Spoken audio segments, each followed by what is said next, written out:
đi khóc tu lâm tu tú không hoa đẹp hoa chắc không ta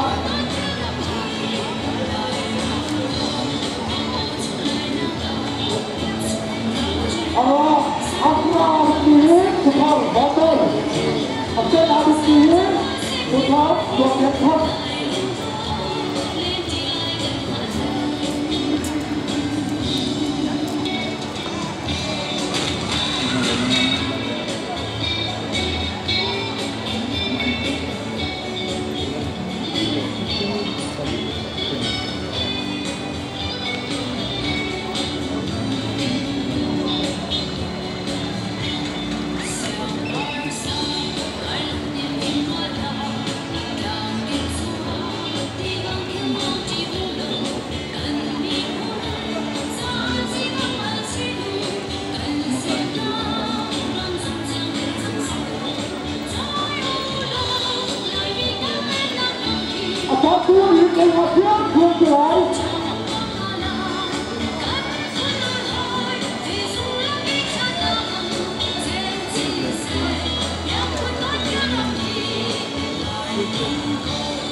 Tiếp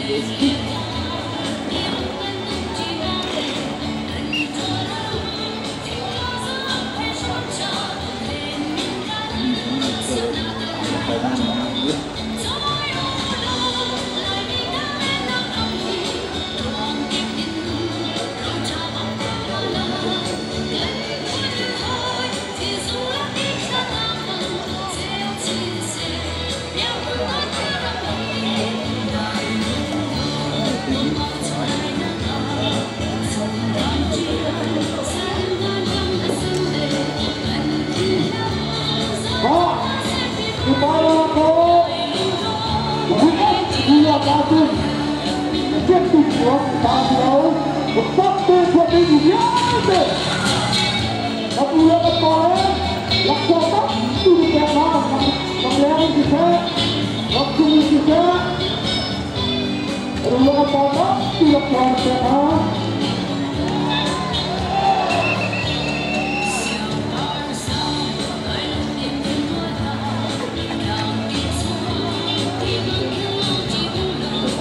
Bây giờ đó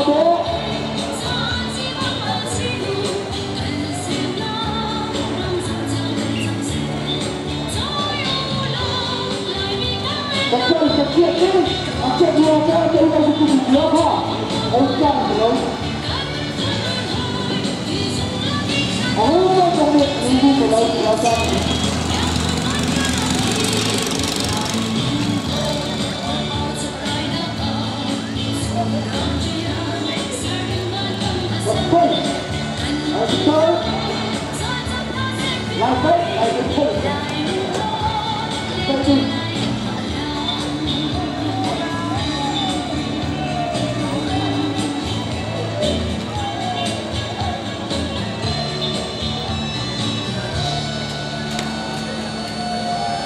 Cái con người mà hai đứa này.